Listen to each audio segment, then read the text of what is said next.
آپ کی احادیث کی تعظیم کرنا، آپ کے مکے کی تعظیم کرنا، آپ کے مدینہ کی تعظیم کرنا، آپ کے صحابہ کی تعظیم کرنا، آپ کے اہل بیت کی تعظیم کرنا، آپ کی ازواج مطہرات کی تعظیم کرنا، آپ کی بیٹیوں کی تعظیم کرنا، اور آپ کے ابو بکر، عمر، عثمان و حیدر 1,44,000 صحابہ کرام کی تعظیم کرنا۔ اس کا مطلب ہے جو جو چیز پیغمبر علیہ السلام سے جڑ گئی ہے اس کی بھی تعظیم کرنا، یہ تعظیم رسول ہے۔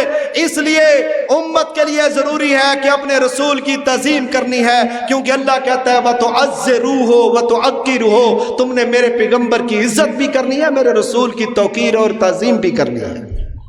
اب 10واں حق جو ہے وہ بیان کرتا ہوں۔ 10واں حق کیا ہے؟ ان کے لیے ہے کہ جو دنیا کائنات میں سب سے بڑے، آپ علیہ الصلوۃ والسلام کا مرتبہ امت کے ساتھ غمگساری، ہمدردی کتنی زیادہ تھی، راتوں کو اٹھ کے رب امتی کہا کرتے تھے، اور آپ دعا کرتے ہوئے اس لیے طرح آپ علیہ السلام کے سینہ مبارک کے اندر اس طرح کڑنے کی آواز آتی جس طرح چولہے کے اوپر ہنڈیاں رکھی ہوئی ہو تو اس کو جب تیش آتا ہے اور اس کے اندر جب وہ تپش آتی ہے تو وہ گڑ گڑا کرتی ہے، اور وہ جو ابلتی ہوئی کھولتی ہوئی ہنڈیا کی آواز ہوتی ہے، اس طرح رسول اللہ کا سینہ ابلتا تھا اور یہ کہتے تھے رب امتی رب امتی رب امتی، اے اللہ کریم میری امت کے لوگوں کو، کلمہ گو مسلمانوں کے گناہوں کو معاف کر کے اپنی رحمت اور ان کو جنت عطا فرما۔ اور جنہوں نے امت تک پہنچانے کے لیے مارے کھائیں، تکلیف برداشت کیے، آج حق بنتا ہے۔ ایک سادہ سا جملہ ہے قرآن کریم میں، حل جزاء الاحسان الا الاحسان، جزا کا بدلہ، احسان کا بدلہ احسان کے ساتھ۔ خاندانی لوگوں کے اوپر نیکی کرو تو نیکی کا بدلہ نیکی سے دیتے ہیں، وہ اپنوں محسنین کے سامنے کھڑے ہو کر ان کی بے ادبیاں نہیں کرتے بلکہ ادب و احترام کرتے ہیں۔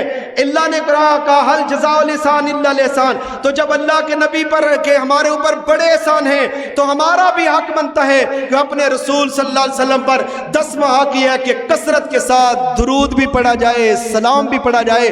جب تم درود و سلام پڑھا گو تو قیامت کے دن اللہ کے نبی کی اللہ تمہیں سفارش عطا کرے گا۔ اور یہ بات بھی ہم اہل حدیث ہیں، سادے سے لوگ ہیں، ہمارا موقف صرف یہ ہے کہ لوگوں کتاب اللہ یہ شریعت ہے اور محمد الرسول اللہ کا فرمان شریعت ہے۔ ہم جتنی باتیں آپ نے سنی، میں نے ابھی تک کسی اور کی باتیں نہیں، میرے پاس قرآن موجود ہے، حدیث موجود ہے، اللہ اور اس کے رسول کا نظام موجود ہے، اس لیے میں دوسری چیزوں کا حوالہ نہیں دے رہا۔ تو کیا ہے اس کے لیے بھی دلیل کیا ہے؟ اس کے لیے دلیل قرآن کریم میں ان اللہ و ملائکتہ یصلون علی النبی یا ایھا الذین آمنوا صلوا علیہ وسلموا تسلیمہ، یہ قرآن کی آیت ہے۔ ان اللہ، بے شک اللہ، و ملائکتہ، اور اس کے فرشتے، یصلون علی النبی، پیغمبر علیہ السلام پر درود و سلام بھیجتے ہیں۔ یا ایھا الذین آمنوا، اے ایمان والے لوگو، صلو علیہ وسلموا تسلیما، تم بھی اپنے پیغمبر پر کثرت سے درود و سلام پڑھو۔ جب تم اپنے رسول پر کثرت کے ساتھ درود و سلام پڑھو گے تو قیامت کے دن اللہ کے نبی کی سفارش ہوگی، اور اس وقت سفارش ہوگی جہاں پر کوئی کسی کا ساتھ دینے والا نہ ہوگا۔ باپ بیٹے کا ساتھ نہیں دے گا، بھائی بھائی کا ساتھ نہیں دے گا، بیوی شوہر کا ساتھ نہیں دے گی، شوہر بیوی کا ساتھ نہیں دے گا، کوئی کسی کا ساتھ نہیں دے گا۔ وہاں پر ساتھ دے گا تو آپ کا عمل دے گا، ساتھ دے گا تو قرآن دے گا، ساتھ دے گا تو اللہ رحمان کا پیغمبر دے گا۔ پیغمبر وہاں پر اپنے سر کو سجدے میں رکھ کے کہیں گے اللہ میرے امت ہے ان کو بخش دے، تو اللہ تعالیٰ ان کی سفارش کو قبول کرتے ہوئے کہے گا پیغمبر تو نے جن کی سفارش کی ہے میں نے ان سب کے گناہوں کو معاف فرما کے جنت عطا کر دی ہے۔ 10 حقوق: ایمان لانا، اطاعت کرنا، اتباع کرنا، اور آپ علیہ السلام کو متنازع فی مسائل کے اندر قاضی اور جج اور حکم ماننا، آپ کی مخالفت سے ڈرنا اور آپ کے ساتھ خیر خواہی کرنا اور آپ کی تعلیم کو کافی سمجھنا اور آپ علیہ الصلوۃ والسلام کے ساتھ محبت ساری کائنات سے زیادہ کرنا اور آپ علیہ الصلوۃ والسلام کی تعظیم کرنا۔ ان اللہ و ملائکتہ یصلون علی النبی یا ایھا الذین آمنوا صلوا علیہ وسلموا تسلیما۔ 10ویں نمبر پر رسول اللہ پر درود پڑھنا۔ اللہ ہم سب کو عمل کی توفیق عطا فرمائے۔ وآخر دعوانا ان الحمد للہ رب العالمین۔